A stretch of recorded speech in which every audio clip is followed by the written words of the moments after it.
Hi guys, it's Mrs. Wallace. Just lastly, just one slide, so this will be short, just noting two more modern cases in case you are interested in some of this freedom of speech stuff. The way that the Oliver Wendell Holmes Abrams case went, it seemed as if the clear and present danger test was really going to be kind of the key test, not only for the U.S. in kind of a time of war, but also perhaps a test in terms of limiting political speech. And there were some challenges to it between the time period of 1917 and 1968. So there's other important court cases too, but one to know is the Brandenburg versus Ohio case from 1968. It's a significant case and still used today as precedent, so it ends up being significant. The case relates to a set of facts where an individual by the name of Brandenburg, who happened to be a member of the KKK, was active in Ohio and wanted the media to come to a rally that he was hosting, and ultimately he spoke at this rally. Brandenburg delivered a really, kind of horrifically racist speech. He really derogatorily, went about bashing a whole group of Americans, including African Americans, Jews, and he also supported kind of a white supremacist type of society. And it was recorded, and he wanted to have it televised. And ultimately, in Ohio, he was fined and arrested for violating a law that existed in the state level. And the law basically suggested that you can't speak and kind of get people to do a political criminal activity. And the way in which the speech was interpreted was that it was a violation of this particular law. And Brandenburg, feels that this is a violation of his free speech, and ultimately the court case goes all the way to the Supreme Court. The Supreme Court looks at the clear and present danger test and kind of chucks it out at this point and decides that's not necessarily the best way to look at the limitations on political speech, and Brandenburg creates a new test, and the test is known as the Brandenburg test or the Imminent Lawless Action test. And it's basically like if you are involved in some sort of speech where you're suggesting something so much so that immediately people start to act in a lawless way. So if you were a revolutionary who was maybe even handing out weapons and calling for some type of revolution in this immediate sense, and in a way that people would clearly be acting criminally, then ultimately you violate the Brandenburg test, right? That free speech could be limited, or that speech could be limited.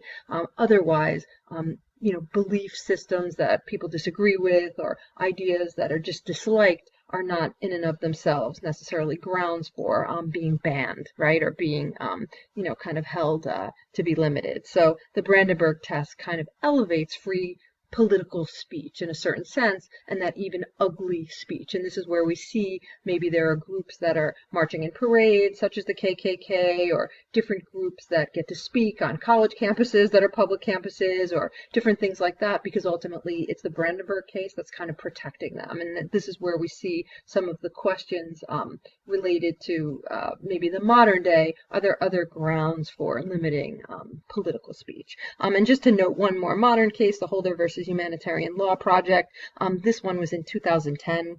And this is actually an example where, in a particular set of facts, there was a case that violated the Brandenburg test. So it's kind of an interesting case. It was actually kind of controversial. The Humanitarian Law Project is an organization within the U.S. that funds and offers training to international groups that are seeking certain goals. And one of the groups that they were looking to support was the Kurds, who are kind of this, a group that is looking for a free political independent state, Kurds living in Iraq and modern day Syria and Turkey, looking to kind of create one nation of Kurdistan. And this particular organization was assisting and training individuals who were seeking those ends. And the way that the U.S. government argued the case is that the Humanitarian Law Project was essentially funding and aiding a terrorist type of activity. And this was something that was a violation of the U.S. Patriot Act,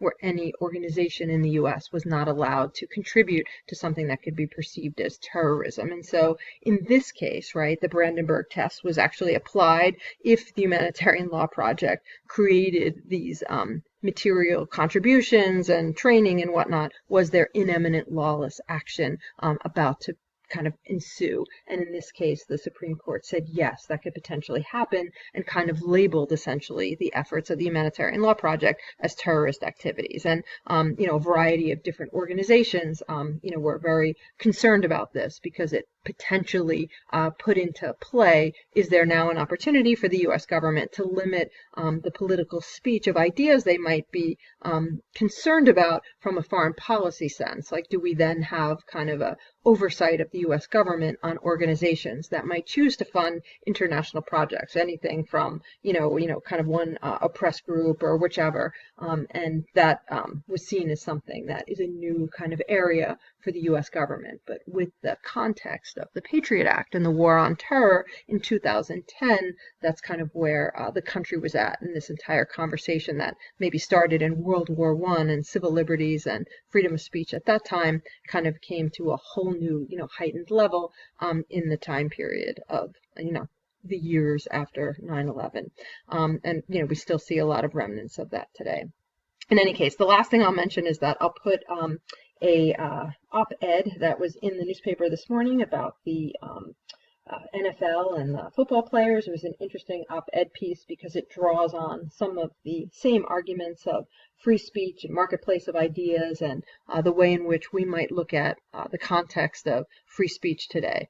Okie doke, so that's just an optional thing if you're interested, and have a good weekend. Let me know if you have questions.